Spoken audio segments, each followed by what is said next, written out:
Thank you very much for coming out to our 2025 State of the City event hosted by the Fairfield-Suisun Chamber of Commerce. I'm David Gassaway, City Manager here for the City of Fairfield. It's my pleasure to kick this off. Due to a slight change in rules based on an Attorney General opinion last year, this is also a formal special City Council meeting. So we have a little bit of housekeeping business that we're going to have to take care of here first thing this morning. So at 8:21, we're going to go ahead and call the meeting to order. And I'm going to take roll call. Councilmember Carr. Councilmember Panduro. Councilmember Sandhu. Councilmember Tonneson. Councilmember Williams. Vice Mayor Bertani. And Mayor Moy. All right, we've got a full city council in the house.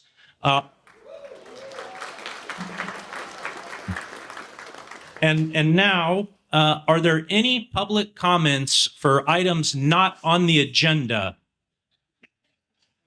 Seeing none, we're going to go ahead and get right on into our presentations. So the only item on today's agenda is the State of the City presentation, and I am going to invite up Lisa Bonnington with the Chamber of Commerce, and let's welcome her to the stage to kick us off. Good morning, everyone. Thank you so much for joining us today as we lay the foundation for the annual State of the City address. As he mentioned, my name is Lisa Bonnington, and it's my privilege to be the president and CEO of the Fairfield-Suisun Chamber of Commerce. As I stand before you, we come together collectively to reflect on where we've been, where we are, and where we're going. And we're going to share the blueprint of where we're heading. This year's theme, Blueprint for a Brighter Future, reminds us that building a thriving community requires clear vision, steady hands, and collaboration at every level. Part of how the Chamber contributes to the constructing of a brighter future is by being a little bit of a load-bearing wall. We provide support to businesses both large and small. We do this as a collaborative partner to the city and work closely with many community stakeholders, which we value very much. The three pillars that drive the Chamber are to be a catalyst for business growth, a champion for a stronger community, and a convener and connector of leaders and influencers. In this capacity as a convener, it could not be more apropos than for us, the Fairfield-Suisun Chamber of Commerce, to be the host of the annual State of the City address. Thank you for convening with us. Of course, no blueprint comes to life without the people in this room that bring it together. The architects of our future are sitting right here in this room. Our partners in local government, businesses, community organizations, and residents are all part of the intricate framework. Whether you're providing the raw materials, planning the structure, or applying the finishing touches, your contributions are invaluable. I would like to take this opportunity first and foremost to thank our title sponsor this morning, Valley Strong Credit Union. Thank you.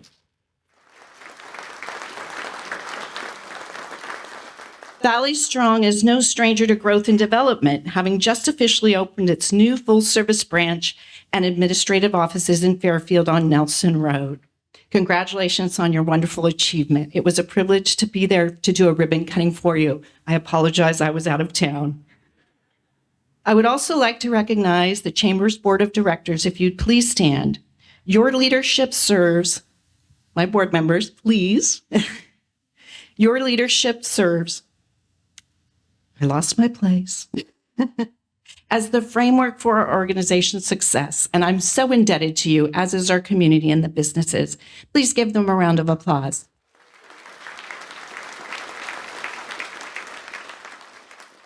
Next, our ambassadors. If you're in the room, please stand. You are the connectors and cornerstones of our business community. And we have one of our chiefs right there from Travis Credit Union, Diane. Thank you so much. A special acknowledgement, of course, goes to our city manager, David Gassaway. and your departments and team leaders. It takes a village. You are the engineer who ensures our city's operations run smoothly, from infrastructure to community services. Your work is the foundation of our daily lives. Thank you. Finally, yes, absolutely, deserves applause. Finally, I would like to recognize our dignitaries and city council members, many who were mentioned before. Staff member Kai I don't know how to pronounce your name. Yusabi. Thank you for being understanding. Representing Officer of Assembly Lori Wilson's office. Staff member Orgil Batbold from Congressman Garamendi's office. And staff member Lois Cross from Senator Calvadon's office. I believe we also have present and want to acknowledge Monica Brown, Solano County Supervisor. Wanda Williams, Solano County Supervisor. And of course, Fairfield's own City Council members, Vice Mayor Pam Bertani, Doris Panduro, Scott Tonneson, Kate Patrice Williams, Manveer Sandhu, Doug Carr, and Mayor Catherine Cat Moy.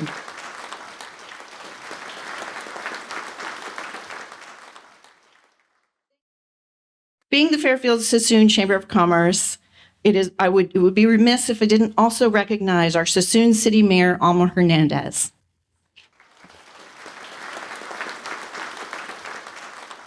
Thank you all for being the architects of policy and the champions of our community. Your decisions and leadership, as I mentioned previously, shape the framework of Fairfield's future. So let's clear the tables, enjoy breakfast, roll out the plans while we're eating rolls, and continue constructing a city that we're all proud to continue to call home. Please help me welcome to the stage our esteemed mayor, Mayor Catherine Cat Moy.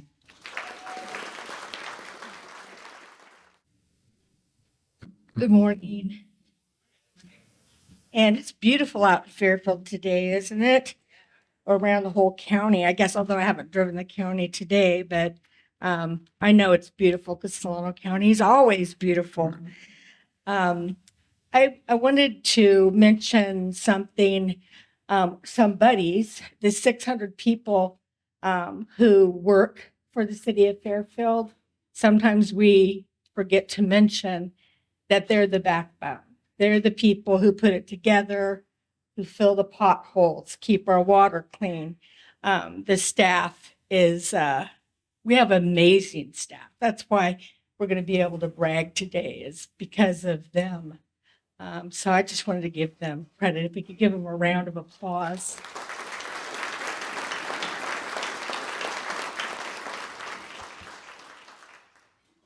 Thank you so much. I would like to officially welcome you to our State of Our City breakfast, the blueprint for a brighter future. As most of you know, I'm a local girl. I grew up here.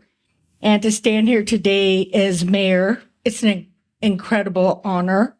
I never saw this growing up and then working as a journalist, that I would be on the other side of the fence. But here I am.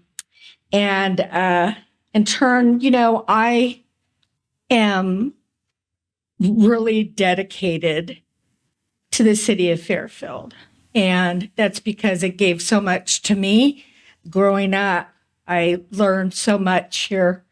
And so it's an honor to help shape the future beyond when I will probably be here. I will be buried here in Fairfield. We know that because we're picking out our little graves, you know. And my whole family, who aren't still in Spain, are buried here. So, you know, I'm here to stay despite what some people hoped wouldn't happen. Fairfield's rich history is not just a reflection of the past, it's a foundation upon which we build our successes. This past year, Fairfield's leadership and staff have worked diligently to complete key projects and initiatives that will define the years ahead. The adoption of our General Plan 2050 has set the framework for how we grow, thrive, and evolve as a city.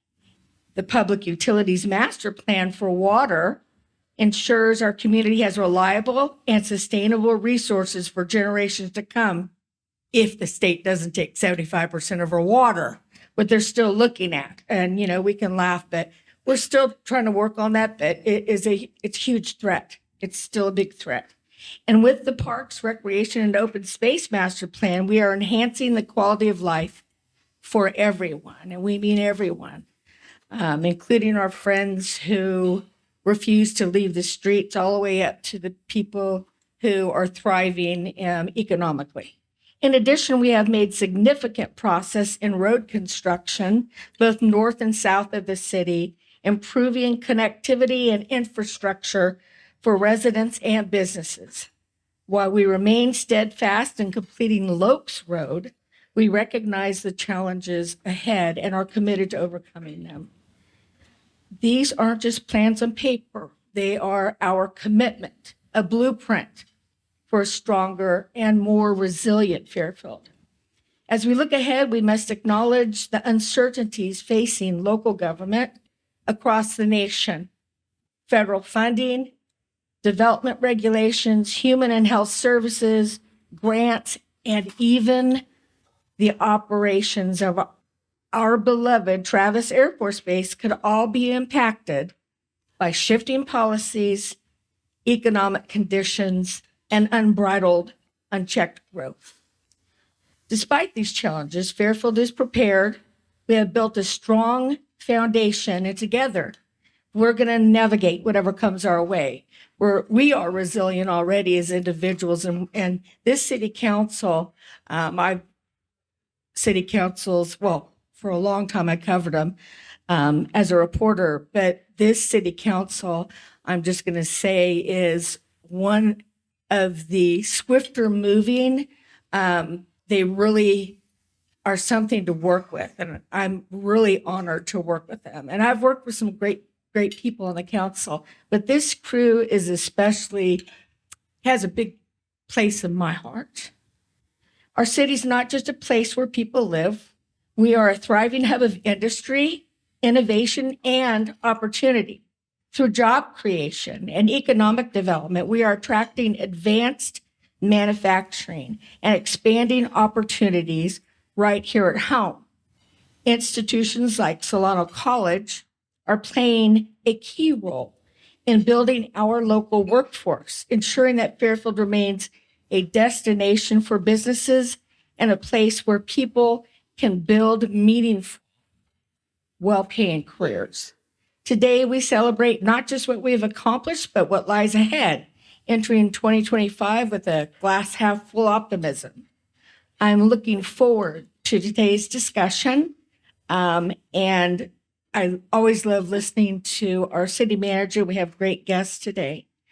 David Gassaway will be presenting the state of the city, and then we also have a distinguished panel who will share their vision for drawing a blueprint for a brighter 2025. So now I would like to welcome to the stage Lindsay Strange. With more than 25 years in the financial service industry, Lindsay, wait a minute, is it strong or strange? It is? Well, somebody tried to mess me up here, but I caught him. All right. Billy, you're in trouble. Lindsay Strange brings extensive consumer and business banking experience. Lindsay serves as Senior Vice President and Chief Retail Officer at Valley Strong Credit Union. Aren't they awesome? Did you check that out over there?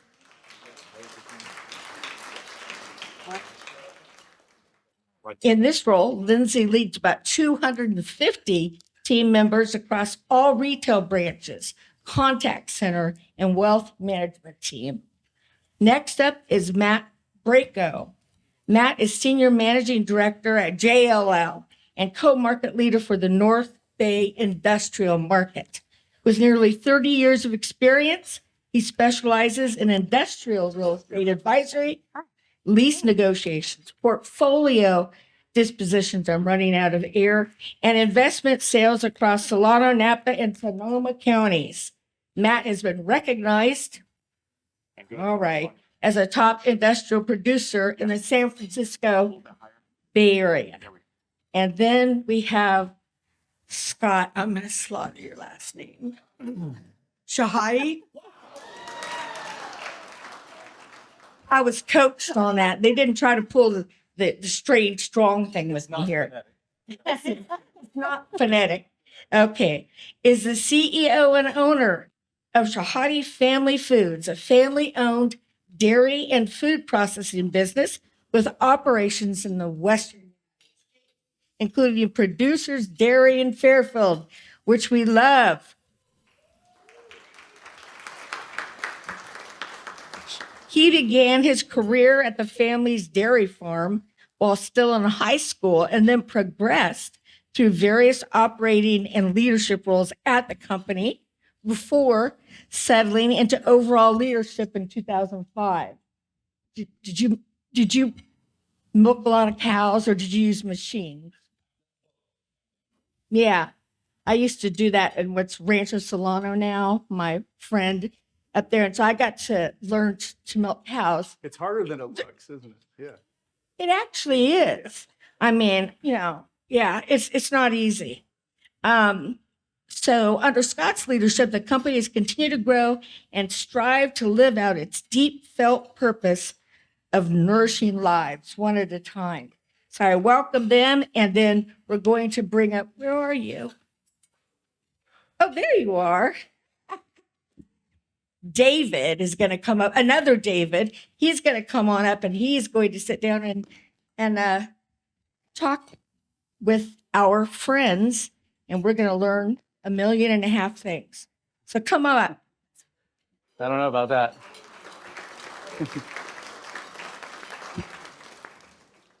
Good morning. My name is Dave Zellers. I'm the city's director of community economic development.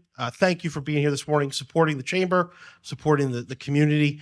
As I was saying, we put this panel together rather than more traditional sort of having economists get up and tell you what's going on in the economy, because we wanted to bring in some experts, some folks who every day are dealing with things in their sectors, from the macroeconomic, global, national trends, all the way to kitchen table issues. And I think what you'll hear this morning, we have a handful of questions for this panel, is a good, understanding of what folks are experiencing, what they're experiencing in their businesses, in their sectors, what their employees are experiencing, their customers are experiencing. And we can all leave today with just a fresh and personalized perspective of what's going on in our world at a time of great change and great instability that we're seeing hour by hour in some cases. So let me go to the questions here, which were crafted by hand, not with GPT, I'd like to say. Thank you very much. I did these with quill and parchment and ink. All right. Question number 1. Hard as it is to believe, it is 2025. We are halfway through the 3rd decade of the 21st century already. So for each of you in your work lives and for your companies yourselves, what's something that you find that was commonplace before we got into this decade? Again, a decade that started with 2.5 years of the most significant economic disruption and disruption of all kinds in our lives. Certainly in maybe decades or a century. So something that was commonplace before 2020 that now isn't so commonplace anymore, and also the opposite of that. What's something that before 2020 wasn't a factor in your work, in your sector, that now is an everyday commonplace thing? Let's start with Lisa. Let's start with Lindsay. I'm super excited to be here. Thanks for the question. So I think for us, what was commonplace, let's say pre-pandemic, I felt like, the ability to attract great talent was much easier. We had people who were eager to come to work and really had, I guess, a drive to want to be a part of something bigger. I think that's the first thing. Digital banking, I'll just like kind of change gears and talk about our offering, but I think digital was certainly something that was common before the pandemic, and I think the pandemic really accelerated delivery in a lot of ways for financial services, whether that was digital or whether that's footprint.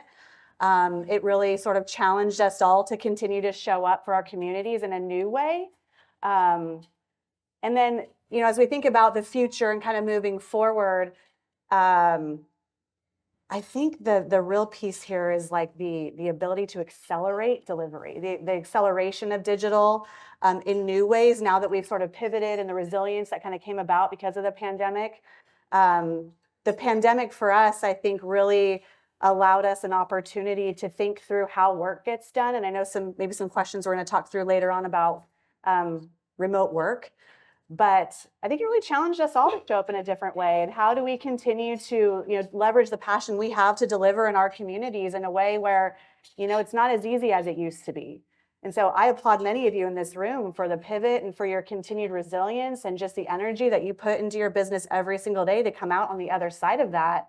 But the innovation and creativity that spurred on, I think is just a real gift. So I would say so my whole focus is industrial real estate, the Solano County and the North Bay. And I would say that in our business, like we're talking pre-pandemic, if I was with clients, whether that be a developer of industrial buildings or occupiers, companies that occupy these buildings that are looking to expand or downsize or make a move, we would put together a pitch deck, a tour book, a very static, old school sort of thing, but it didn't feel old school at the time. And then we'd all hop in a car, we'd pile in a car, and we'd go drive around the market for half a day, 5 hours. And then, who would have expected the pandemic, right? And that shifted everything on a dime. So we had visualization or, video communications before that. Things like Zoom and WebEx and Teams existed pre-pandemic, but nobody was really using them that much. And then immediately, day one, everything went to a Zoom call or a WebEx call or a Teams call. And so instead of doing those tours where 6 people would pile into a car, we started doing those online. Our company created software where we could convey the same message and basically have that same meeting that might take a half a day in a car to 30 or 45 minutes. And those clients or customers of ours could be anywhere. They could be in another state, they could be in another city, they could be down the block, but they're on their screen. They're following me. I'm flying through the market. I've got so many different layers that I can click on to show the development pipeline or lease transactions or sale data, labor data, all that stuff. So it changed how we did business, and it saved everybody so much time. And I think it just created more efficiencies in our business. So that's been the biggest change that we've seen. It's just allowed more time in the day. And, I think customers appreciate that because time is all you have. Yeah, I think being in the food business, it's pretty easy to take for granted that there's always going to be food on the shelf pre-pandemic. And as we went through the pandemic, there was a lot of uncertainty and fear when certain things weren't on the shelf that we expect to be there every day. And being a supplier of milk, milk is one of those top 5 things that you expect to be there, and you go there for that. And so I think for us, it really just reemphasized the importance of the product that we provide, and the expectation is that we have it there. And so I think coming through the pandemic was just the realization of the importance of having a strong supply chain. And I think we got really tired of hearing that word supply chain. But we've created the most efficient supply chains in the history of the world, and they were so optimized that with some disruption, all of a sudden, we no longer had what we thought we would have. And so, as a business, we've reinvested in a number of ways to continue to buffer and improve our capability to make sure we continue to supply the market. And I will say through that time, our team was incredible. Our team members showed up and just made things happen every day and created a better sense of adaptability and flexibility, which I think is another thing as we look at just going forward of we can't expect things to be what they were. And so how do we adapt and how do we change as an organization? and as a society to continue to be nimble, not knowing what the future is going to bring. And for us, that means making sure we're continue to nourish people's lives with great products every day. Well, Scott, your answer segue. I don't know if you planned that. Your answer segues great into our next question. Perfect. Almost two. I didn't plan it. I'm glad it worked. Well, job well done. What is the next big thing in your industry that will start to impact your customers as we look to the next, we're a quarter way through this century, through this next quarter century? Well, there's a lot of things. I think what's been on our mind a lot has been shifting policies within the regulatory world. And what does that lead to? Really coming through the high inflation period that we had, a lot of our focus is on how can we be more efficient. As policies change and as we're trying to react to those as a business, they have a real impact on our cost structures. And so, that's something that we're very mindful of, and I think is very important for us to work through collectively as a society, again, to figure out how can we provide products at the lowest cost that we can provide to consumers. But what's the concern? The concern is that, through these different policies that we have to comply with, how do we do that the most efficiently that we can and make sure that we'll continue to provide products at the lowest cost to consumers? Matt? Yeah, I think on the real estate side, I think in talking to a lot of companies and working with these groups over the years, that one of the biggest issues is labor, skilled labor. There's still a big gap in skill sets. I think fortunately, the city of Fairfield and Solano County has a great labor pool, and you can't say the same about some of the other markets in Northern California. So, like for instance, the Central Valley, with so much e-commerce explosion in those markets, there's an issue with the availability of labor. So I think that in Solano County, and Fairfield is capitalizing on what you have, and you have a good labor pool. A lot of labor commutes out to other parts of the Bay Area, and finding ways to, with the general plan update and expansion of some of these industrial business parks, and allowing and creating a way to potentially limit those uses to bev tech and food tech and agri-tech, bringing in bigger utilities, sewer, water, capitalize on the attributes that the city has and the historical nature of it being a manufacturing hub. I think those are important issues that they're there now, but they're gonna continue. And it's how do we kind of adapt to those ongoing needs of companies? So Yeah, thanks. There's so much happening in terms of like inflation. I think we've all kind of touched on that in a certain way. And, certainly for the work that we get to do, inflation impacts our membership. It impacts each one of us in this room in some fashion. And then, what's in terms of interest rates and inflation and the balance that's trying to be struck between the two, that's something that we're keeping our eyes on very closely for all the reasons that I think the gentleman mentioned earlier. For our industry specifically, I think through, digital currency, right? Like, where is that going to fit now as we move forward with new policy and administration? And then how does that impact each one of us? I think about like personalization, this idea that, with AI now on the forefront, we all should really get comfortable with this, by the way. And I'm glad that you continued, with the traditional models of crafting your questions this morning. I'd like to keep it old school. Right. But I mean, it blows my mind what AI can do. I mean, I've got two girls, high school and college, and the way that they use AI to help them, support their academics is really incredible. But I think we should all educate ourselves around AI and how that makes things potentially for each one of us better and more personalized, especially when it comes to your finances. I think that's going to be a big impact moving forward. And then, really understanding what is it that our communities need from us as a financial institution, and showing up, what I would say, differently with respect to sort of transitioning the model from this idea of like branches and we all come in and you get your transactions or your services that you need, but really to more of like people want anytime, anywhere banking. And so how do we continue to build platforms that are robust enough for you to be able to get what you need when it matters to you? Because not all of us are on a 9 to 5 schedule or an 8 to 5 schedule, especially if you're a business owner, right? There might be something that's keeping you up at night that you want to check in on. And so we want to enable you to do that when it's right for you. So those digital tools are super important, but then the branches also play a really important role in terms of advising, specializing, and really helping people with their financial wellness, their plans, their budgets, so that we can really grow more financial acumen and financial literacy in the communities we serve through our branch network and that expertise that's created. So those are just a few things that are on my mind as it pertains to kind of the future of all the various pieces. Can I ask a question? You talk about inflation. Yeah.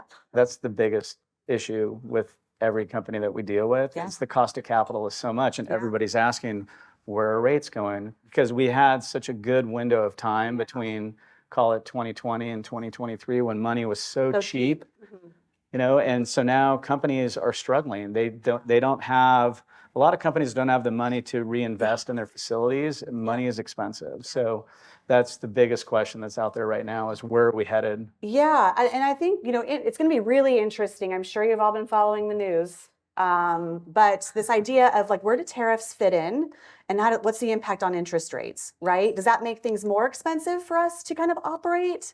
How does that impact inflation?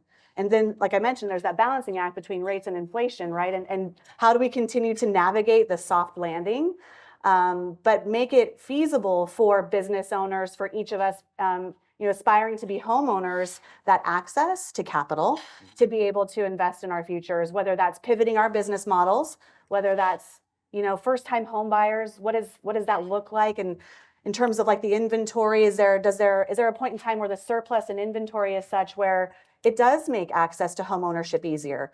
I think it's too soon to tell, but I think in terms of interest rates, what I'm really thinking through, and we talk about interest rates all the time, or I'm thinking about them all the time, is maybe we don't see the cuts as soon as we thought we might this year. And so what does that do to all of us in our business plans and the things that we wanted to do, or the ways that we want to deliver to our membership and our communities, or for us personally? How does that impact, our cost of just living, right? I think we got spoiled with interest rates. So I'll tell you a quick story. I remember, gosh, this was a very long time ago, before rates kind of fell to zero. And I was in a meeting and they said, our CFO was speaking and said, rates are going to be low for long. Like the target rate is zero. And I thought, zero? I've been doing this for a long time, like zero. But, that's where we found ourselves for a very long time. And so now I think we're normalizing, right? We're getting back to the rates that were normal pre 2010, like pre. And it's an adjustment for all of us. I think I bought my first house at a 7% mortgage, Yeah. maybe, and that's probably about where they are now. Yeah, absolutely. Yeah. Yeah, and there's probably people in this room that maybe remember 12 or 14% mortgages. I don't know. Plenty of probably 2.75%, 3% in this room now too. And then there are the millennials in the room who are like, "You bought a house? Yeah. What happened? Yeah. Tell us what that was like." Oh, my kids are asking. They're like, "Mom, how do we do this?" Yeah. Well, let's stay on the topic of inflation for a minute. How is inflation shaping your business, and also your interactions with your customers and in your industry? And what do you think tariffs will do in your businesses and in your industry? Well, I think number one, for tariffs, it's going to raise the cost for all sorts of different materials, steel, you name it, equipment, and it's just going to continue to drive prices up. And we're already at a point now with inflation, everything's already extremely expensive. And you can only pass so much on to the customer. That's a real issue. So real estate costs are high. The occupancy costs for companies that, you probably own your facilities, but if you're leasing facilities, rental rates have skyrocketed. And the other issue with, inflation is with interest rates higher, building values have dropped.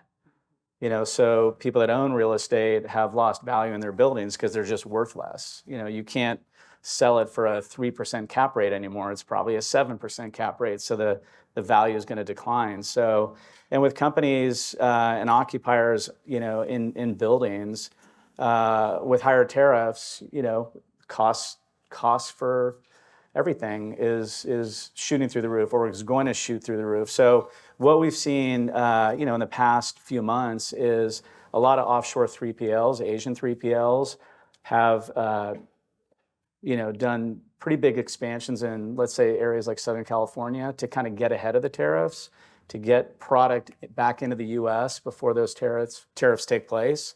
So that's been a big shift that we've seen. Yeah, I mean, the cost to operate for all of us is going to go up. And for us in particular, I think we balance how do we keep our cost structure low so that we can deliver the value back to our membership. My mind goes to what can we do in this room to support one another, to buy our goods that we need to produce the thing or to deliver our services for each other. And I think that's something that we're going to have to really talk through as a room here, but as a broader community, is what can we do together to support one another and create that economic vibrancy for the community and for the communities we serve. So, then I think it's like, what happens to interest rates if costs go up, and how is that passed on to consumers? And then what does that do to inflation? And there's this downstream impact, right? I honestly think it's too soon to tell. I think that, it's the conversation around tariffs and inflation and interest rates is just, it's been a month, folks, right? It's really early. And so for us to try to gauge what this looks like in years to come, I think it's just too soon. But if you just kind of step back and think about just general economics, I think that's where your mind should take you. Yeah, I think, with inflation having come down like it has, a lot of the costs have been passed through to the market, at least in the consumer goods space. I think the tariffs are going to lead to a mix of some things being inflationary and some things actually being disinflationary, in that in agriculture, we're a net exporter. And so, if there's retaliatory tariffs, does that start to impact our export of goods? That backs up supply, and that would actually reduce prices. Now, that's not good for farmers when you're already on the margin of making money. But I think it's going to be a mixture, right? It's not a one size fits all, and then it's going to be country by country, because some countries we're closer trading partners in agriculture than with other countries. So there's a lot to, it's not a simple answer, but it's going to definitely be something we've got to be prepared. Again, coming back to this being adaptable, being flexible, and trying to figure out how do we navigate through the world that we're living in. Well, I think, can you guys hear me? Okay. I think because I made fun of AI earlier, now I'm spooked the rest of the day on technology. That's how it's going to be. No, I think that, and I think as we talk to businesses here, again, it's the uncertainty. What is going to happen if your major, customer is in Japan, where there was a pretty good visit from the Japanese Prime Minister a couple weeks ago, but your major supplier is in Canada. What does that do for you? Most U.S. cars right now, if anybody's looking at a new car, we have a number of great dealerships in Fairfield, by the way. We all encourage you to buy your cars in Fairfield. But if most U.S. auto manufacturers, the vehicles made in Detroit, they move back across the borders, right? The parts are coming in. So think about just that one thing, how much, a handful of parts in your car come from Mexico, come from Canada, what that will do over time. And I say this as somebody who's just recently ordered a new car and is waiting for it to be delivered, and it's been delayed because of these issues. So I speak from experience. But all jokes aside about AI, we should touch on that for a moment.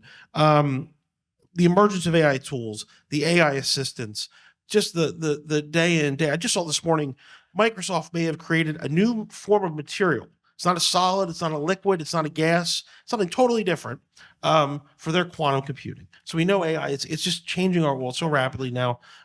It's going to be a major user of power and water and all these things. But for you and your businesses, right now where AI sits today, how is it changing things? How is it, is it making your life better? Is it more of a pain in the neck? What's it doing for you? Scott, let's start with you.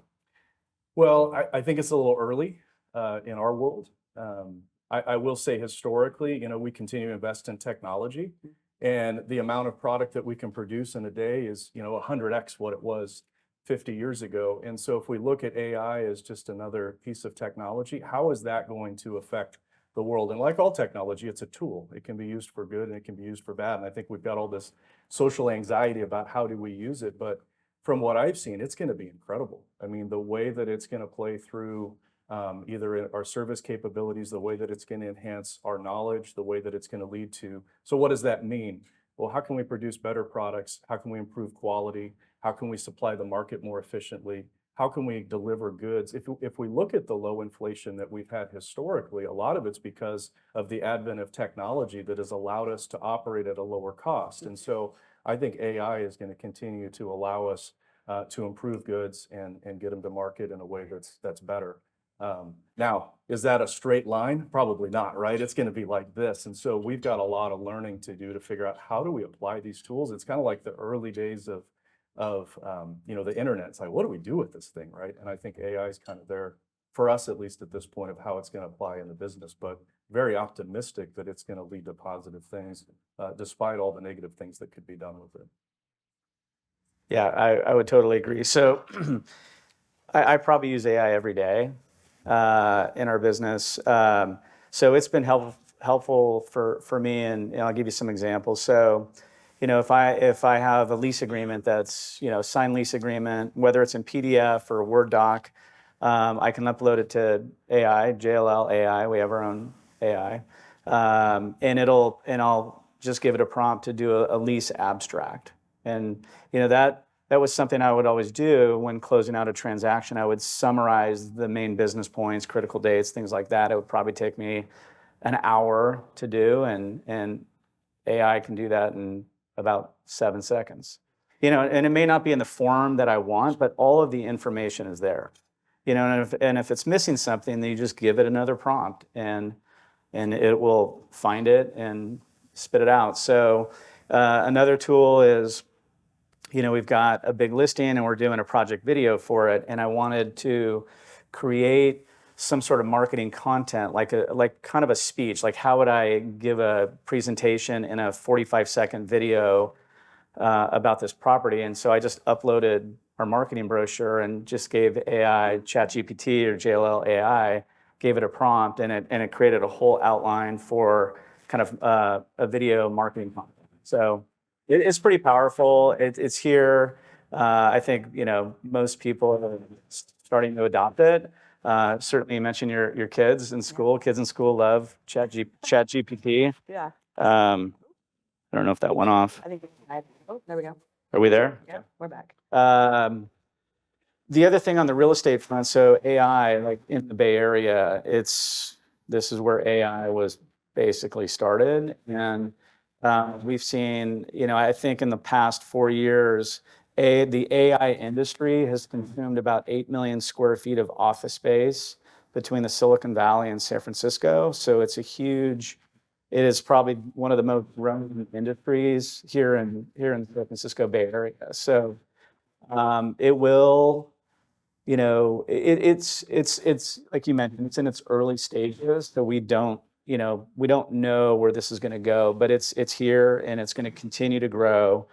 And people should be adopting it. I think that there will be some tasks on the lower end of the totem pole that can be done by AI. And it's really, look at it as a way to improve efficiency and productivity. That's how I use it, and I found it very helpful. I'm a big fan of technology that allows us to deliver quicker, better, faster, more personalized to our members. For us, where I think AI comes into play is there's a relationship there's a balance, I guess, to be struck between a person-to-person relationship, but also making sure that we're respectful of time, that we're respectful of what's right for you in that moment, and that we serve that information up to you when we think you need it most. And so AI allows us to take what we know about our members, the way they transact with us, their history with us, and allows us to provide options, provide pricing, provide solutions that maybe you're thinking about or are trying to think through, and we meet you where you need them in that moment.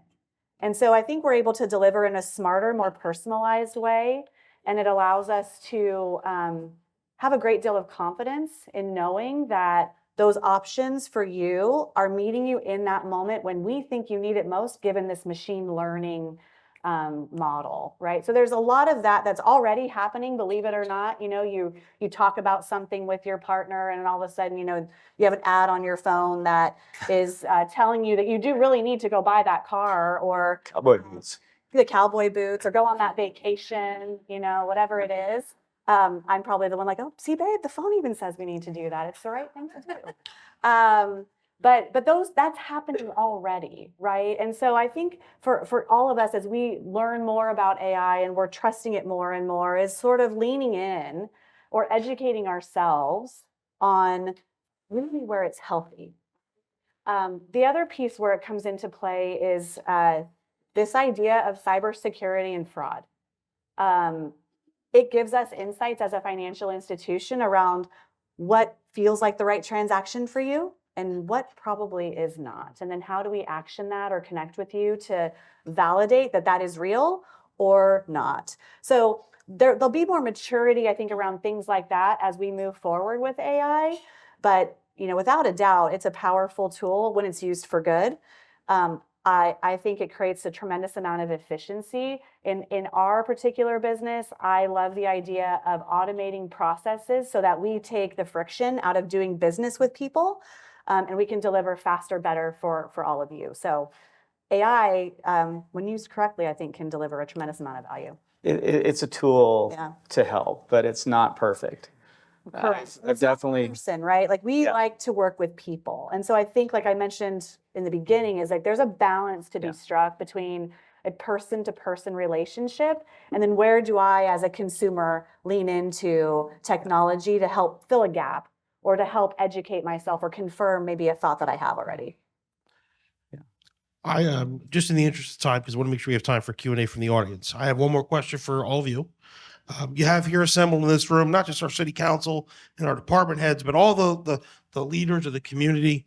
If you had some advice based, your lens of experience and your day to day to give the leaders here in Fairfield to help position the city for what you think is the next great opportunity for it, what would that advice be? And what do you think that opportunity could be? And I want to start with Scott here. Yeah, one, we're very grateful for the opportunity to do business here. We've had a great experience, and so no criticism, I guess. The question, I think, for any community, for a business like ours, how do we continue to invest in infrastructure to support the needs of growth of industry?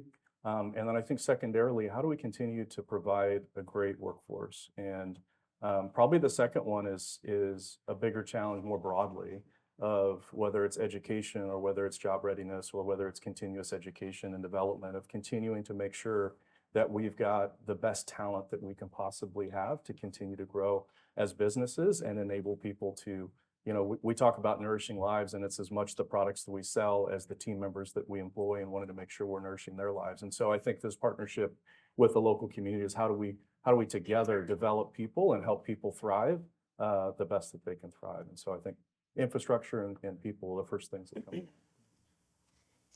Yeah, I would say, I think Catherine mentioned the water, that the state of California is trying to steal Fairfield's water. Do not let them do that, please. Because that has been one of the city of Fairfield's biggest attributes for 50 plus years. When, I don't know how long ago it was that Anheuser-Busch came here, but they came It'll here. be 50 years next year. Yeah, there you go. So they came here because I think at the time they needed 2 million gallons of water a day. And I know that are using less water than that now, but the city of Fairfield's always had a massive water resource, and that has allowed groups like Jelly Belly, Clorox, Abco Lab, you guys, Producers Dairy, Sunnyside before that. There's a lot of water users that occupy and come to Fairfield because of the waters. And you've got 2 state-of-the-art water treatment facilities. It is a manufacturing location with close proximity to the Bay Area, to talent, to labor, affordable housing, et cetera. So if I could say anything, is do not let them take that water, because if they do, then you lose your advantage. You heard it right there, folks. Call your congressman, call your assembly member, call the governor, call the call everybody. I think that's the message on that one. So, Yeah. Absolutely. Yeah. Lindsay? Yeah, I think there's a tremendous opportunity for collaboration, right? We have a great city leadership team. We have great infrastructure around us. I mean, we have the interstate that runs right through Solano County. We have water. We need more energy. We need to keep our minds open to welcoming businesses here because it's a lot cheaper for them to do business in and around Solano County. We have tremendous education resources in Toro University, in the college here in Fairfield, that have wonderful programs to support much of the manufacturing and industries that are already in Solano County. So my thoughts go to how do we bring this all together to do more good in this room for not just the city, but the county as a whole. There's just, the opportunity is endless from my perspective. Despite the challenges, I think if we all came together to say, well, this is all really important to us and we're gonna commit to work collaboratively to get this stuff done, I think sky's the limit for Solano County. It brings people here, it brings families here, it's cheaper to live, cheaper to do business. But those that are in kind of the counties that surround us, the costs are high. So let's not make it a place where just people live and commute out. Let's make it a place where people live and work here. Well said indeed. Well, we'd like to give you all a chance in the audience to ask any questions of this panel as you have. So I suppose Bill or one of the team's going to rove with there he is. He's going to rove with a microphone, and let's do some questions. My name is Kevin Phillips. I'm the Executive Director and CEO of Archway Recovery Services. I'm watching the changes in Washington. They're happening very quickly. And my concern is planning is always conditional on the past. So we plan for the future based on what we know from our experience in the past. And so when fundamental structures of our economy and our society are changing so quickly, all the assumptions that inform our inputs for our planning goes out the window. And I'm concerned that we may, if it all goes south, I think our biggest risk as a community is going to be communication, lack of collaboration, lack of a capacity to engage to solve immediate local problems. And so my question is, what are your thoughts on what we can do as a community to manage the risk of the profound structural changes that may be coming through more effective communication so that we can connect with each other and be responsive to the real needs of our community? I'll go ahead and start. Please. Community is kind of in my heart. But I think, as I was thinking about today's kind of presentation and a point I might want to drive home, I think there's tremendous opportunity for stronger collaboration between public and private entities, right? Is where can we come together to understand the needs you have and maybe what's at risk for your organization? And let's think about that together, right? I actually think that these challenges should bring people together, right? Because we're facing some of the same things together. And so is there a way that we can leverage the people in this room to help us think about how to solve for this and where we might be able to go for funding, for ways that we can pivot our business model or pivot the things that we do or attract the talent we need to help us think differently about the delivery of the services that we provide. But I think at its core is let's leverage each other. Let's come together and bring more community together so that we can try to bridge that gap or the risk of what that might look like for us in the future. I worry that it's too soon, but I can absolutely understand people trying to figure out how this is going to impact their organizations in the future and where do we pivot and where do we find funding or how do I make, $1 of funding turn into $5. Let's talk about that collectively as a group and figure out how we can help solve those problems with each other, not for each other, but with each other. I mean, that's a that's a great question. There's so much uncertainty right now in the government. I think, from my perspective, you know, for a long time, the city of Fairfield and the regime prior to the current regime, the city of Fairfield's always done a good job. The community leaders at the planning department and the city of Fairfield, and from my perspective, have done a great job when I have companies I'm working with that are considering Fairfield as a place to do business. The door's always open, and they've been open to talking and walking companies through the permitting process and things like that. So I know that Fairfield has always been welcoming and open arms, but I think maybe something to address your specific point, and I'm not sure if this happens now or not in Fairfield, but maybe there should be regular, monthly meetings or bi-monthly meetings or something like that with stakeholders, just to talk about the issues that they're experiencing or what are they seeing in their own industry, and just, maybe a much smaller forum than this, but maybe something like that could spur conversation to keep people connected to some degree. So great. Serendipitously enough, just yesterday, great credit to our partners at the Chamber of Commerce.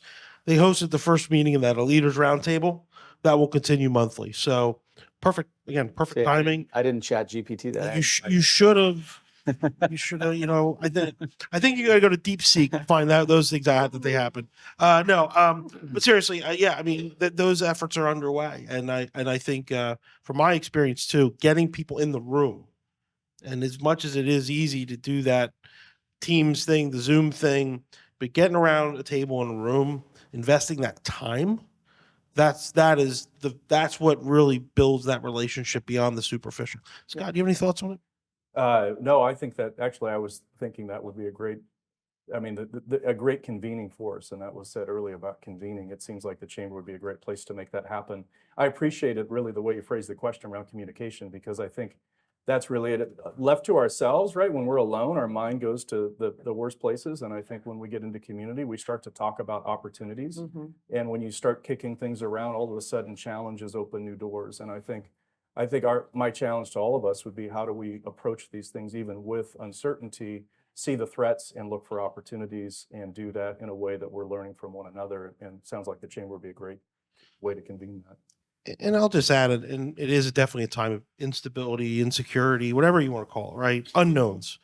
But I think the one lesson we can all take, and I'm somebody who's built my career in the public sector and in the nonprofit world, is we go through challenges, we go through these difficult things, but that's when people step up, and that's when really great coalitions can come together and it does start at the local level. As much as we as a country are fascinated at times by the national political drama, it's like, remember that House of Cards show from about a decade ago? It's like come to life, but local government is what touches us all. Our local nonprofits are what touches us all, touches our neighbors and our daily lives more than anything else. And so it is an opportunity for communities to look into themselves and reconnect in a way. And again, from crisis comes opportunity. From times of trouble comes new ways and the opportunity to create strength. So in the interest of time, I want to take two more questions from the audience if we could find them. So whoever jumps up first, we have a council member. Okay. Good morning. Good morning, Manager David. Thank you for moderating, and thank you to the panel. Many of you look at business from a regional perspective, state perspective, if not national when it comes to the export side. Would love your thoughts and perspective coming from the private sector in regards to one of the the elephant in the room, obviously, right? How do you view California Forever's impact in Solano County when it comes to economic development and collaboration? What are your guys' thoughts on that in regards to how we can kind of go into the future as a region and to kind of position Solano County as a leader, not only in California, but maybe internationally, potentially, right? We'll love your guys' thoughts on that and your perspective. Thank you. I'll give you my 2 cents, but I've followed along over the last few years, like everybody else in the newspaper, and proposed or hypothetical plans for California Forever project. But from a more Bay Area or national stage, there is, specifically in California, just so everybody knows, there's a manufacturing renaissance going on.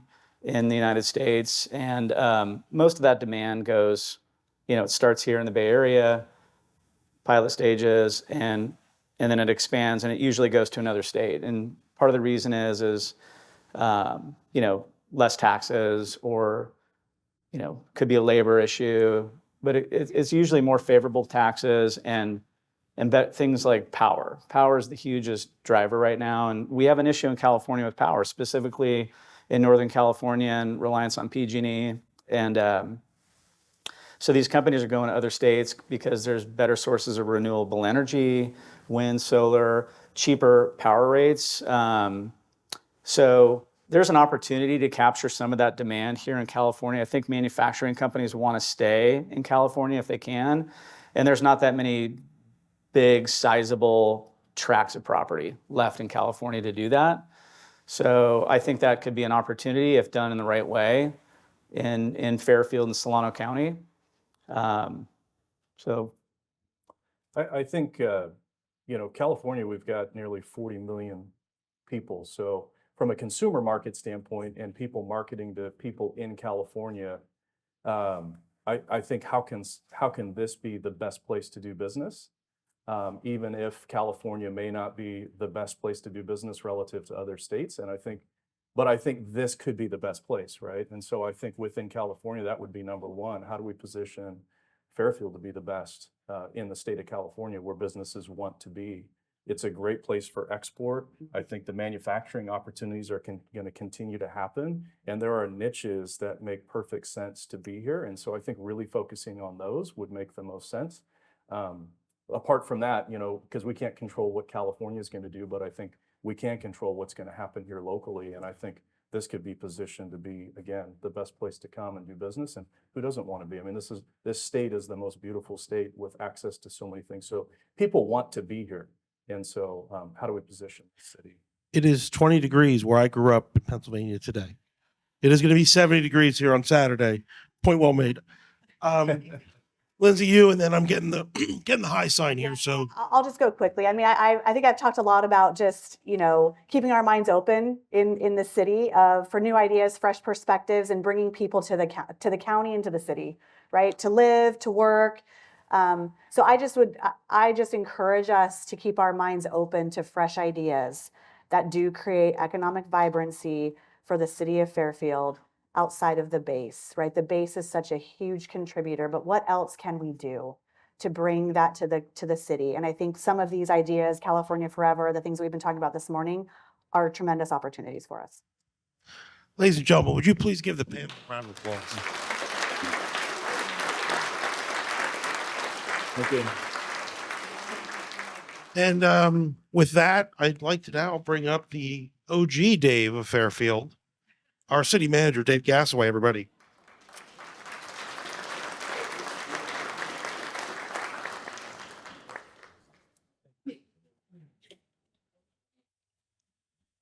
All right. Thank you very much. Let one more round of applause for those panels. That was great.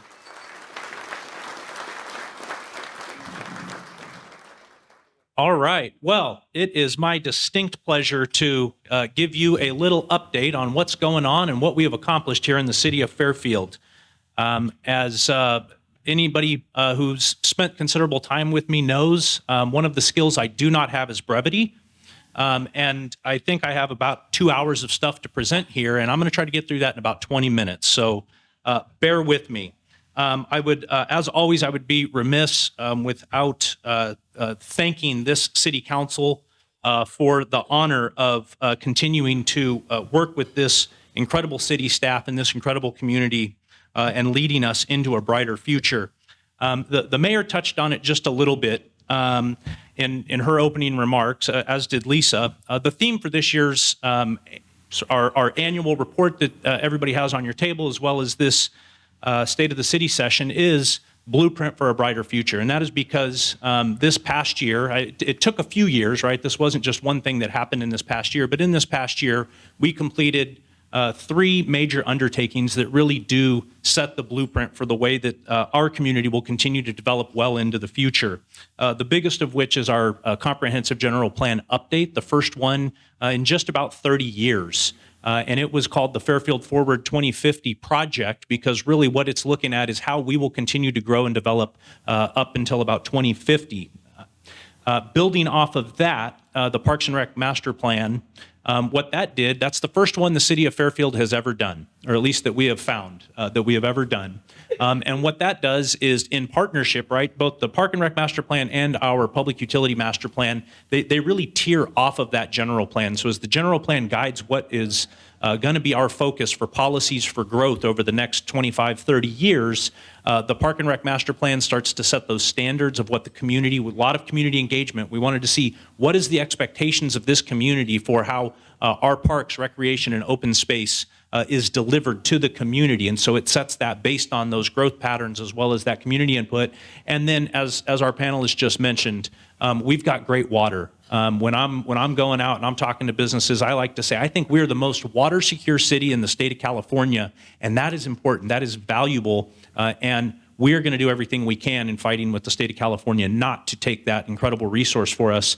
But our master plan on the public utility is really looking at how do we continue to deliver clean water, affordable water to all of our customers here in Fairfield for many years to come. So those really set the blueprint for how we are going to grow into an ever brighter future here in Fairfield.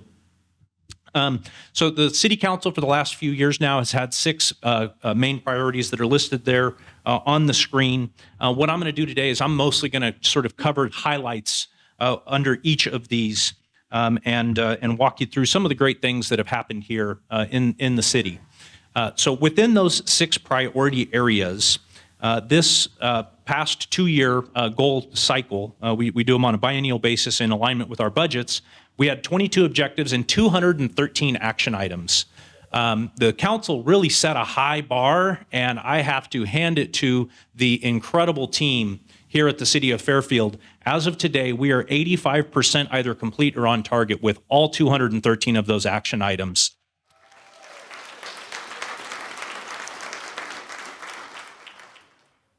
I'm very proud of that. You know, I may be a bureaucrat, but we can actually get stuff done in government, I promise you.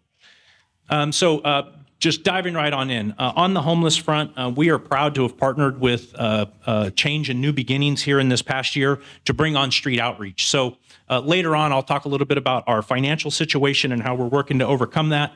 One of the things that we did in this past year was we actually reduced our homeless intervention team on the police department, partially because it was a cost-saving measure, but also partially because we'd been doing it for about 10 years.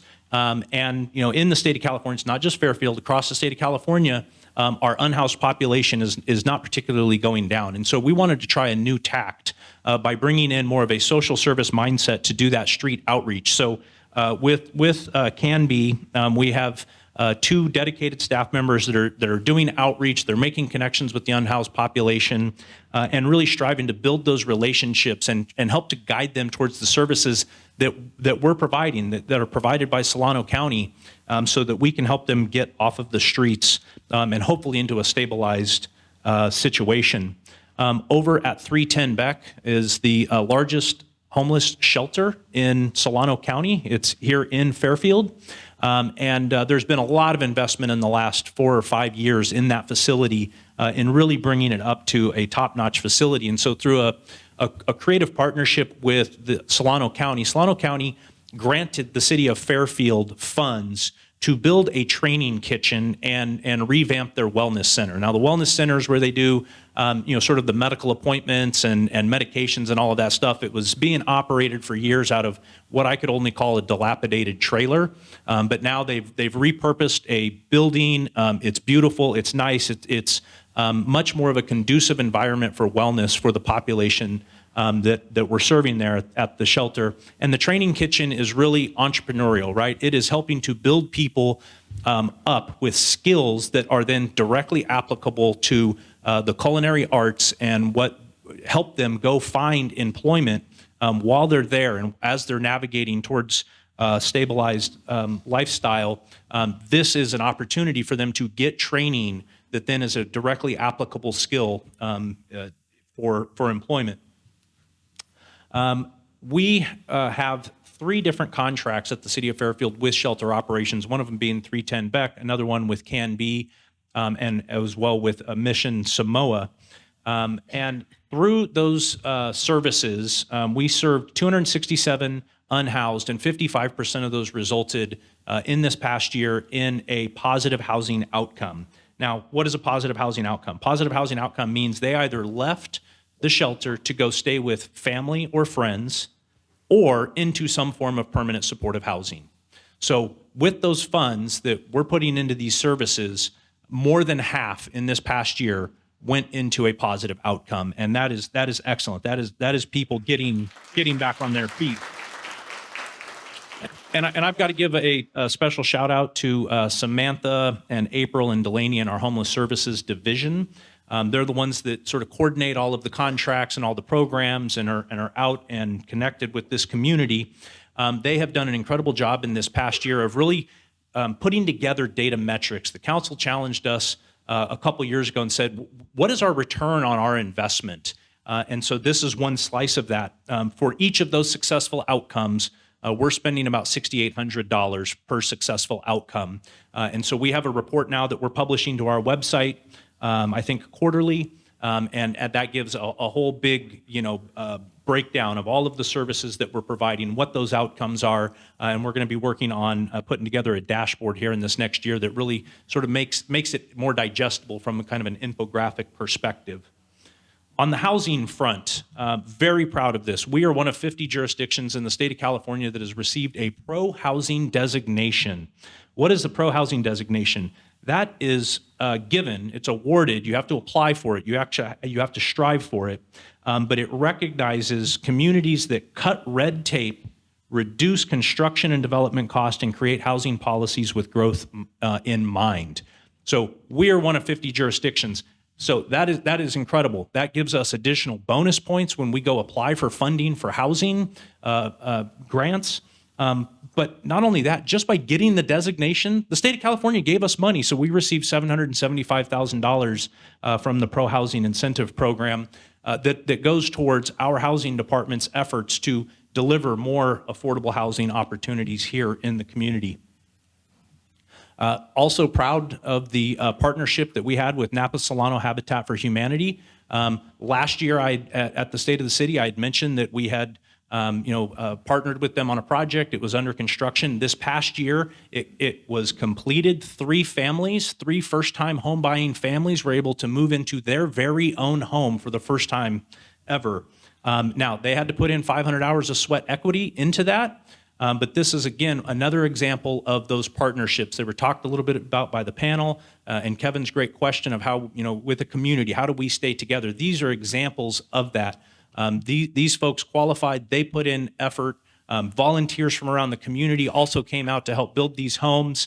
The county had money into the project. The city of Fairfield donated the land to Habitat for Humanity. I know Congressman Garamendi was instrumental in bringing money into this project. All of those, right? It takes a village, and this was the first 3-home project for Napa Solano Habitat for Humanity here in Fairfield. So we're very proud of the partnership on that. Last year, I also mentioned that we had just broken ground on the Parkside Flats, 168 units over off of Woolner and Gregory.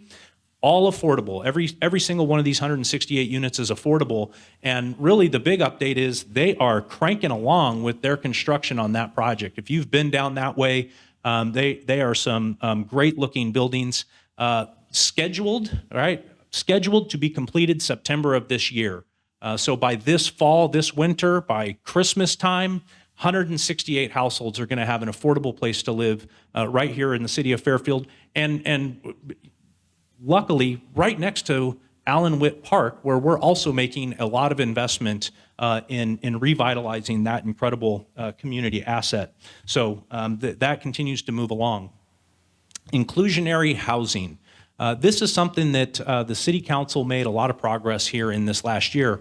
Inclusionary housing, as the graphic says, it's basically when new housing is built, most of it is market rate.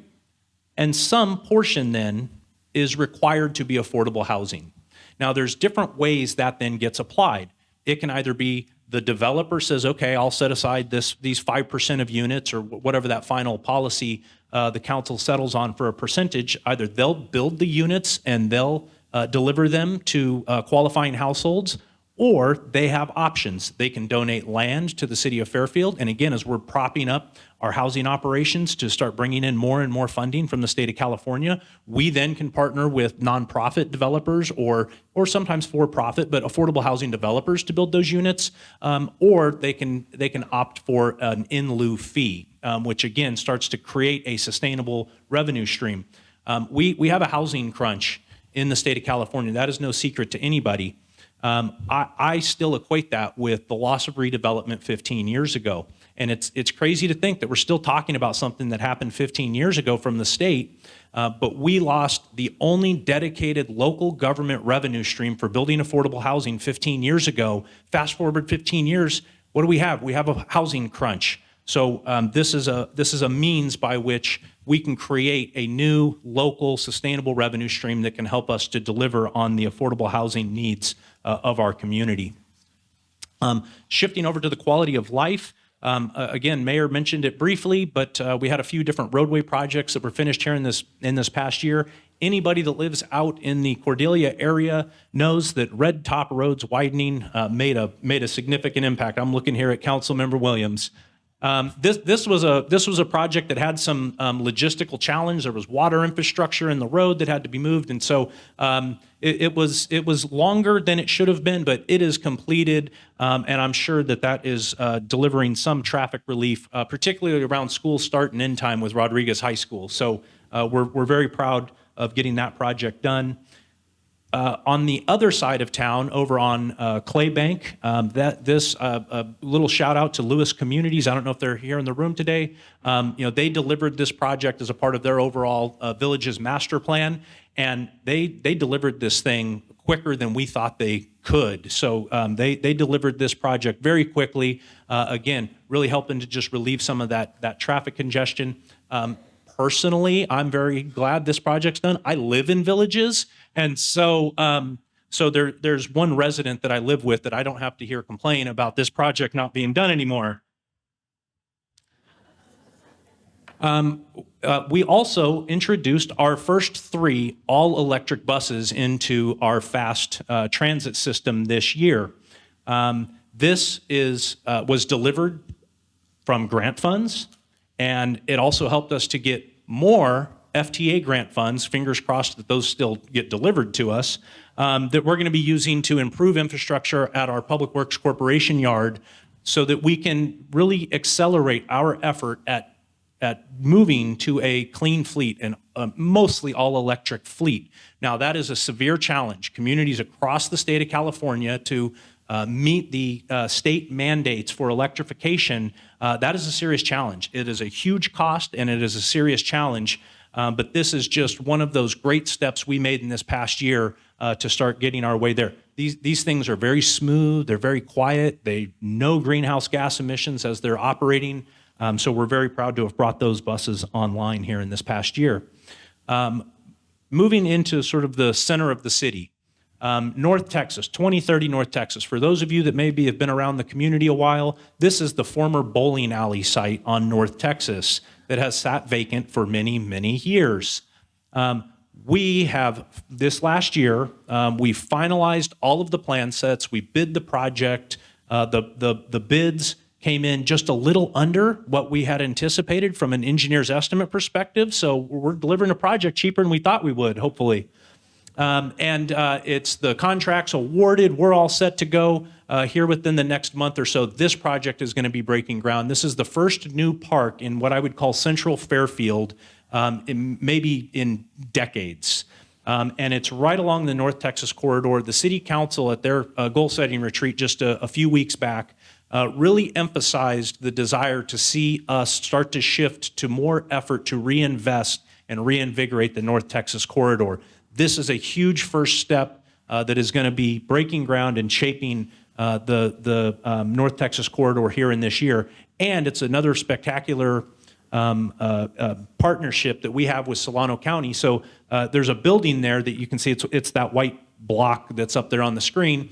That's a community center. So through a fortuitous relationship with a Solano County First Five, that is going to be a First Five early childhood education and adult resource center right there in off North Texas to provide families with the resources and the support they need in those most critical first 5 years of a child's life. Oh, my little graphic didn't work. Okay, pedestrian safety. That's another area where this past year, unfortunately, we had a little uptick in vehicular deaths, and the majority of them were vehicle versus pedestrian. Always tragic. So we also brought online here just recently the Hawks systems. So along Travis Boulevard, North Texas corridor, you will see these pedestrian crossing lights. So just to educate everybody, because I've seen some cars at these things, and so I'm going to just remind everybody: if you see yellow, slow down and prepare to stop. Then it'll go to 2 reds. What does that mean? That means stop. You're stopping at the crosswalk. It'll then start to flash. Why is it flashing? What happens if it's flashing? It's a stop sign, right? So once the pedestrians have gotten across the street, if it's flashing, you can then proceed as though it's a stop sign. You do not have to sit there and wait until it goes dark again. So just trying to help everybody with a little bit of traffic flow advice here as we implement these new technologies.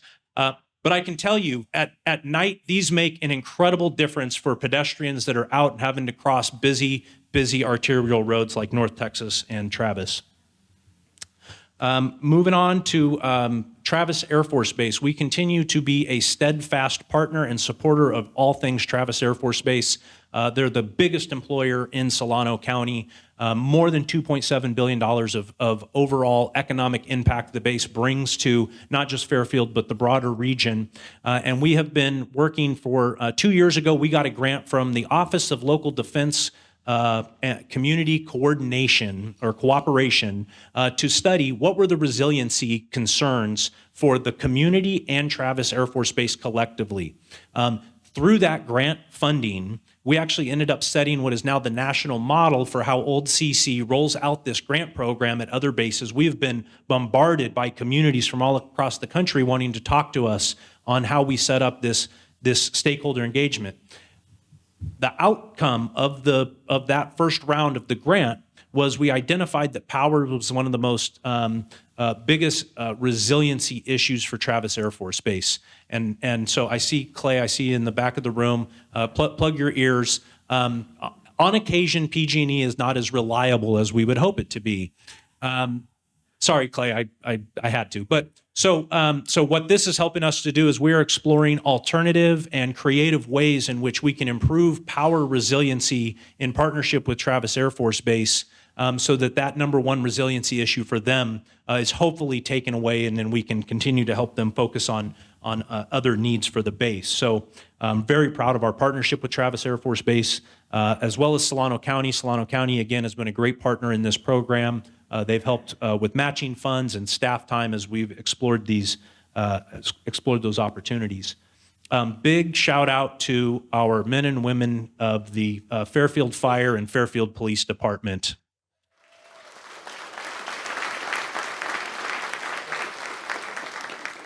For the third straight year, crime in Fairfield went down. Now, I have heard on occasion there might be a stigma about Fairfield and safety. We're going in absolutely the right direction, and our police department's doing an incredible job. Last year, record low number of homicides, only 2 homicides in the entire city of Fairfield. That's incredible for a community of 120,000, just about anywhere.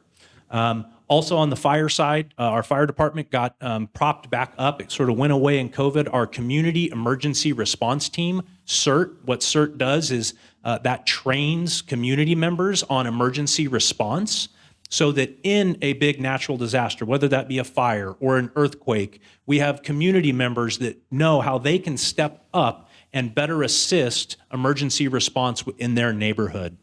So with that program back up and coming, be on the lookout. We'll have information going out here this year. Again, we're going to have another academy this year. The more community members, the more residents we can train on emergency response, then the more we're building that community muscle to respond in those most dire times of need. As well as they had their fire life safety inspection program really back up and running, conducted almost 900 inspections to ensure that the built environment that we all live in is safe. Obviously, with the tragedies that we saw down in LA, we know wildfire risk is just top of mind, and it's going to have to continue to be for all of us. So by doing those inspections, that's really ensuring that we're putting the community in the best position to stay safe. All right, downtown Fairfield. This has been a major emphasis for the council for the last few years, and I am very proud to say that we keep coming along. We had 7 new restaurants in downtown Fairfield here in this last year. New art studio, new bike shop.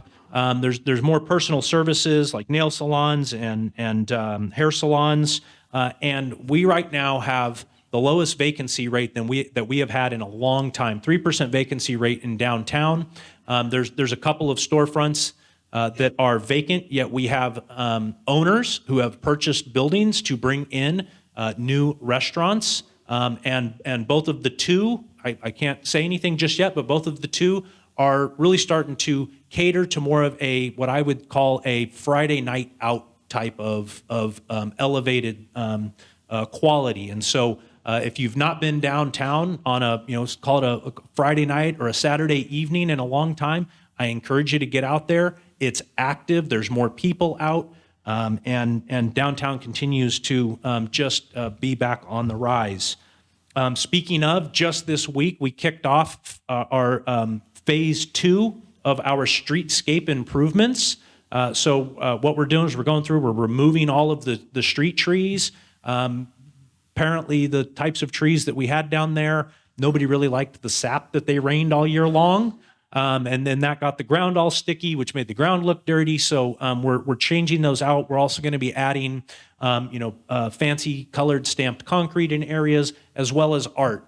We were fortunate. The Glashoffs donated some of their big statues, their big artwork pieces to the city of Fairfield, and those are going to be installed downtown in certain locations, furthering that downtown in the heart of Fairfield as our food and arts district. So look for that to keep coming along.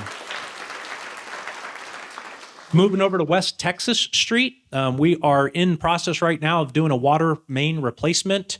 2 years ago, anybody that drove North Texas might have noticed that for about a year, the road was pretty beat up and it was kind of a mess and all of that. And now it looks great. Now it's new, the pavement's smooth, there's bike lanes, it's safer, it's better looking. West Texas is undergoing that same construction right now. So first step is going to be the water main replacement. Second step then is going to be complete streets. What are complete streets? Complete streets is really just efforts to slow down traffic. This is actually one of the more dangerous roadways in Fairfield. So slowing down that traffic, adding bike lanes, and really sort of continuing the field that we have in downtown Fairfield down the West Texas corridor. Moving on to community engagement. This one has probably gotten a little less fanfare of something that our we call them the Mod Squad, our marketing and outreach division, started this last year, but this is one I particularly am really proud of. This is our Fairfield Seminal. So we are now publishing our weekly newsletter, which hopefully everybody in here is signed up for, and you're receiving that every single week.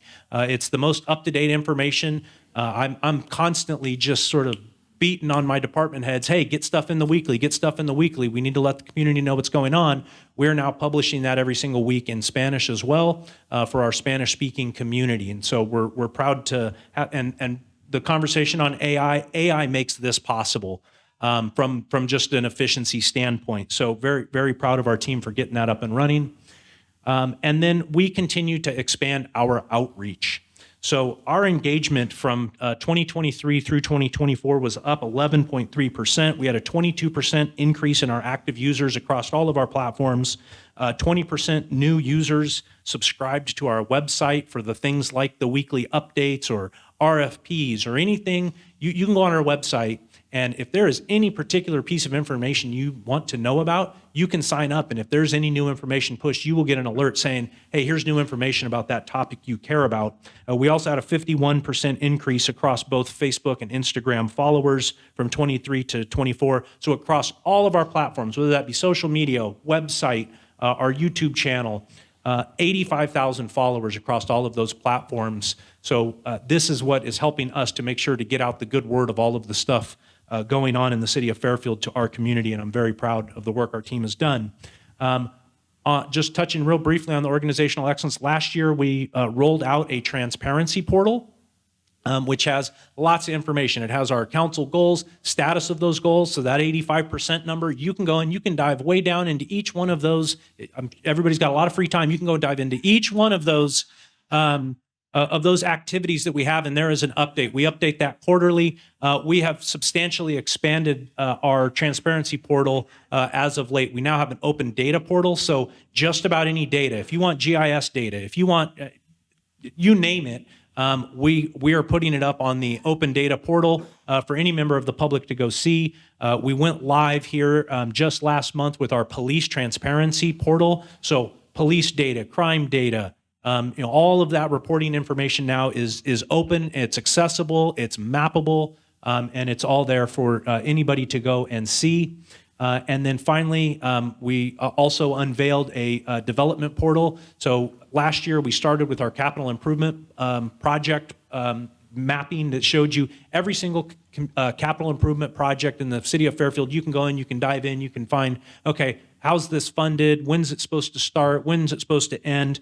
Now we've shifted focus more on the development side because of the way we do a lot of infrastructure development in partnership with master plan developers. The projects that they'll be building and developing in those timelines, that is all being mapped out as well for anybody in the community to go see. All right, so that sort of concludes my 2024 wins, so to speak, that I'm going to touch on from last year. Now I'm going to sort of cover today and then looking forward, and I'm going to be very brief because I know I'm not brief, so I'm sorry. We continue to have financial challenges, and this is something that at the council retreat we chewed on quite a lot. So in fiscal year ending 24, that's year ending June 30, 2024. We had budgeted a $12.6 million deficit. We were using one-time monies in order to close that gap. We ended a little bit better than we had anticipated. So we closed the books from last fiscal year at about a $7.25 million deficit, again, using some one-time monies to close that. In this current fiscal year, we're just shy of 12 million is budgeted using one-time monies to close that. We're hopeful that we come in under sort of like we did in last fiscal year, but the reality is we have a structural deficit. What is a structural deficit? It means that our expenses to operate the services that we deliver to the community cost more than the revenue that we are bringing in on an annualized basis. This is not just a recessionary one-time dip in sales tax revenue or some oddity. This is structural that we are working to solve. So far, right, we are ahead of the curve. You probably see lots of headlines of cities around California dealing with this same topic. We are certainly not alone just here in Solano County. We projected this was coming a couple of years ago. We started to get out ahead of it as much as we could. It was going to be over $20 million structural deficit. We've now cut that by more than half, and we're continuing to work on strategies to reduce that. I'm not going to read all of that to you, but we've already taken a lot of actions. There's certain costs, factors that are outside of our control, like software. Microsoft has us hooked, so when they up their enterprise licensing costs, there is little we can do about that. So some of those challenges that are leading to this structural issue that we have. For the past couple years, the council's take was to really focus on a hybrid approach. We did measures L&M. We have tightened our belt, so those 3.7% in reductions That's just discretionary spending reductions. That's about $5.5 million that we have tightened. There is little room for us to tighten the belt more. At some point, you get to a portion where, if you cut more discretionary money, then the employees we have to deliver services don't have the tools or the materials they need to actually deliver those services. So we are sort of at that inflection point. The council asked us at their retreat to give them a view, show them what cuts might look like. On March 11th, they're going to have a study session where our senior leadership team is going to present that to them, and then they're going to decide really what next steps to take as we go into our next 2-year budget cycle, and hopefully resolve that problem. And then very briefly, just the future, Solano Town Center. A year ago, I announced that there was a new owner of it. They are in the process right now. They're getting ready to come in with their entitlements. They're doing redevelopment. They're looking for a partner for multifamily development. So they've carved out a portion north of the mall where they want to build multifamily, start converting it to more of a lifestyle mall center. So that's coming. That pro-housing designation, those funds we got, we're leveraging that again against the state to try to get a $23 million grant to build permanent supportive housing, again, to help get our unhoused folks off the street. And coming up within the next 2 to 3 months, we're going to be rolling out our new permitting system. So for any building permits or public works permits, planning permits, all that stuff now is going to be a modern, updated software system. We're working to streamline all of our processes. Our goal is to be the quickest and most efficient operation from a development perspective possible, because we know for the private sector, for the development community, time and money certainty are what we have to deliver for them, and we are making great strides on getting there. So with that's all. That's enough. And so I offer this every year. If you or any of your organizations ever want me to come out and give an update on what's going on with the city, I'm happy to do that. Please just reach out to me or my office, and we're happy to schedule that. I want to thank the Chamber of Commerce for helping us put this on. And I'm going to call up Terry Lenoir now, who's going to close us out, and then we will officially, right, I had to open the meeting, we'll officially then adjourn the meeting as soon as Terry makes his comments. So thank you, everybody, very much.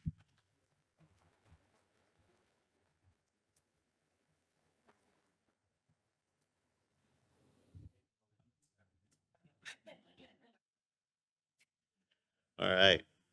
Well, good morning, everyone. Manager Gassaway for last year's good news and our exciting year to come. Definitely would like to thank our council, our speakers who spoke.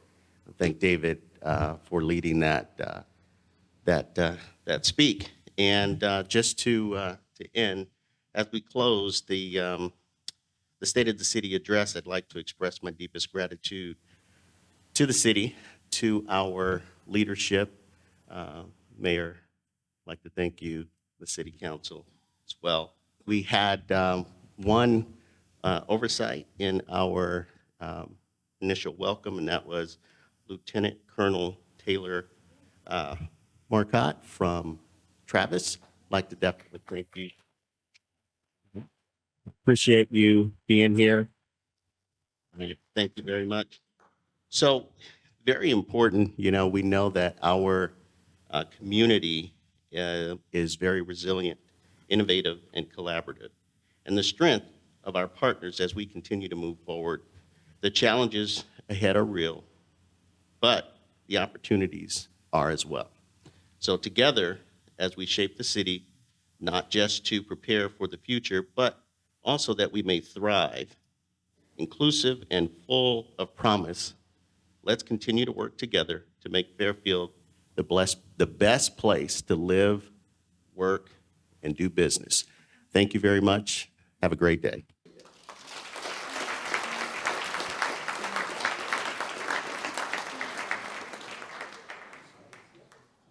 And on permission of the mayor, we are officially adjourned at 10:01. Thank you.